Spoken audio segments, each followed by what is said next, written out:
जैसे मूछ वगैरह में ये मूवमेंट रखी है आपके पास।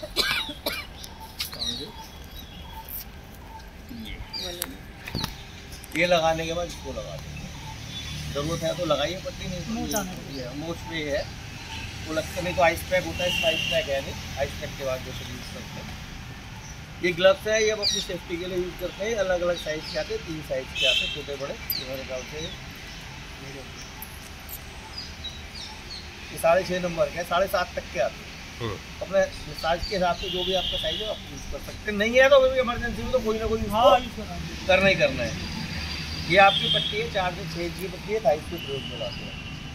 ये पैर पे, ये आप ये जान देखिए पट्टी का साइज, ये वाली पट्टी यहाँ जो चोट लग जाती है पैरों के, ये पैर के हिस्से में कहीं, ये जांग के हिस्से में, बॉडी के हिस्से में। इससे बड़ी भी आती है लेकिन वो नॉर्मल नहीं मिलती है, इससे छोटी भी आती है, वो फिंगर के यूज करते हैं। यानी कि जिस साइज की पट्टी है भाई बांधने के लिए, अभी मैंने तो बता रहा हूँ, इससे छोटी बांधी जाएगी, हाथ पे बांधी जाएगी, यहाँ बांधी जाएगी। अगर आप ये पट्टी यहाँ बांधोगे तो बेकार है, और ये पट्टी थाई पे बांधोगे रस्सी बन जाएगी। इस चीज को बता रहा हूँ मेरे भाई। कॉटन का सीधा काम होता है पैडिंग करना।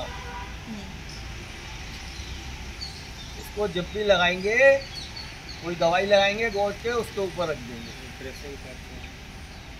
बस पैडिंग, मगर डायरेक्ट घाव पे नहीं जाएगी, जाएगी नहीं। इसका सिर्फ एक काम है पैडिंग करना।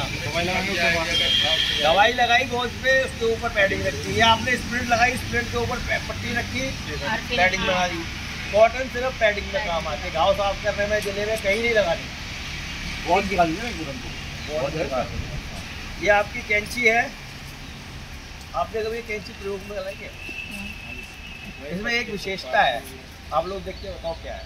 सारे आगे घुमा दो सबके पास, चला के हाथ फिरा के अच्छी तरीके से देख लो। इस कैंची में और घर की कैंची में एक फर्क है, अब चेक करो क्या है, तो आपको भी बता दूँ। और उसमें कैंची में सुराख छोटा बड़ा होता है, इसमें छोटा बड़ा सुराख तो छोड़ दो, सुराख की तो आप ये देखो, ये कैंची है, इसको आप ऐसे गई मारोगे आपको चुभ नहीं लगेगी।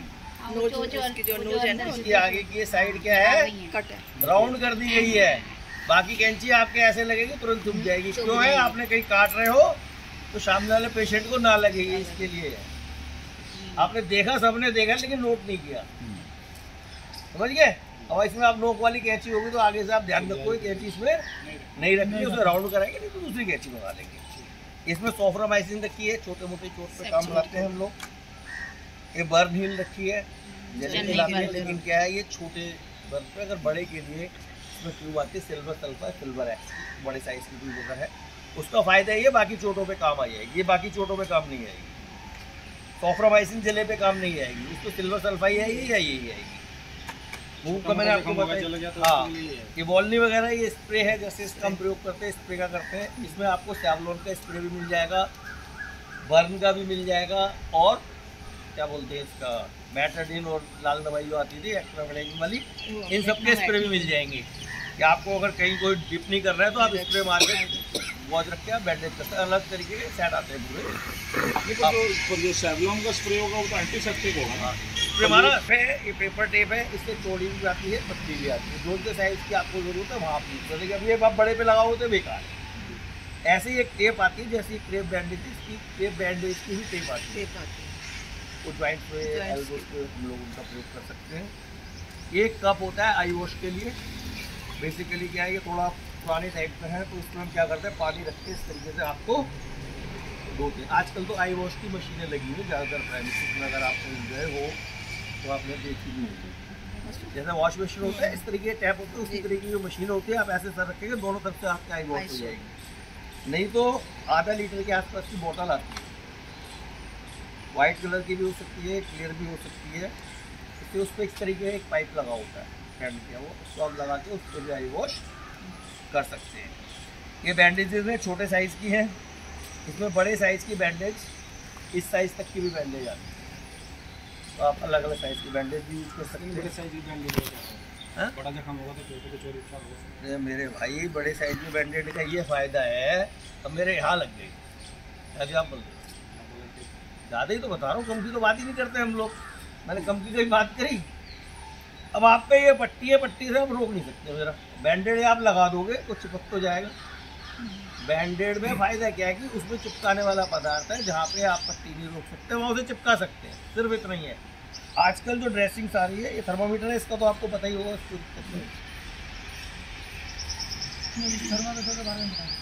क्या बताना भाई, इसको आराम से खोलिए, इसको निकालिए, यहाँ से बटन खोलिए, रख दीजिए, थोड़ी देर इसमें सीटी बच जाएगी, इसमें टेम्परेचर आप पढ़ लीजिएगा।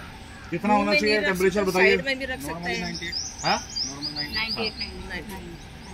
98 होता है, कोई 4 बोलता है। मैंने तो एवरेज वैल्यू बता दी 99 टू 97 टू 99 यहाँ तक की। उससे ऊपर ज़्यादा आजकल तो ये वाले यूज भी नहीं करते, वो दूसरे वाले इंफ्रा वाले यूज कर रहे हैं। माउस में नहीं रख सकते, साइड में भी रख सकते हैं। कोरोना के टाइम में यूज किए थे, तो अब तो ये कि एक बॉक्स के लिए है, तो आजकल तो वही चल रहा है। कोरोना के बाद इसमें कोई स्पेसिफिकेशन आया कि माउथ की थर्मामीटर को मुंह बता दिया डाइल्यूट करके यूज करना है। इसमें जितनी भी आपने ये पट्टियाँ देखी ना अभी, सारी पट्टियाँ ये सारी अनस्टेलाइज है। क्या है? मतलब इनमें कीटाणु होने की संभावना हो सकती है, क्योंकि ये हवा के संपर्क में है। दूसरी ड्रेसिंग आती है स्टेलाइज, कीटाणु रहित, जैसे ग्लव्स पैक है, ऐसे वो पैक आती है।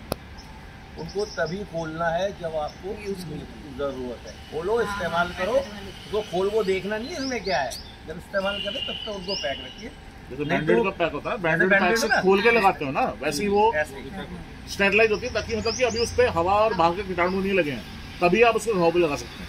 ठीक है, तो इसमें सर वो गॉज नहीं है जो इसका आप प्रयोग कर सकते हैं। वैसे गॉज अलग से स्टेरलाइज भी आते हैं, स्टेरलाइज बैंडेज भी आती है, और वो बैंडेज भी आती है जैसे बैंडेड में मटेरियल लगा ना ड्रेसिंग का, इस बैंडेज में भी मटेरियल लगा हुआ आता है स्टेरलाइज, अलग अलग साइज़ की, अलग अलग। खोला, सिर्फ रखा और बांध लो, उस लगाने की ज़रूरत नहीं है आपको। ठीक है, तो वही लगेगी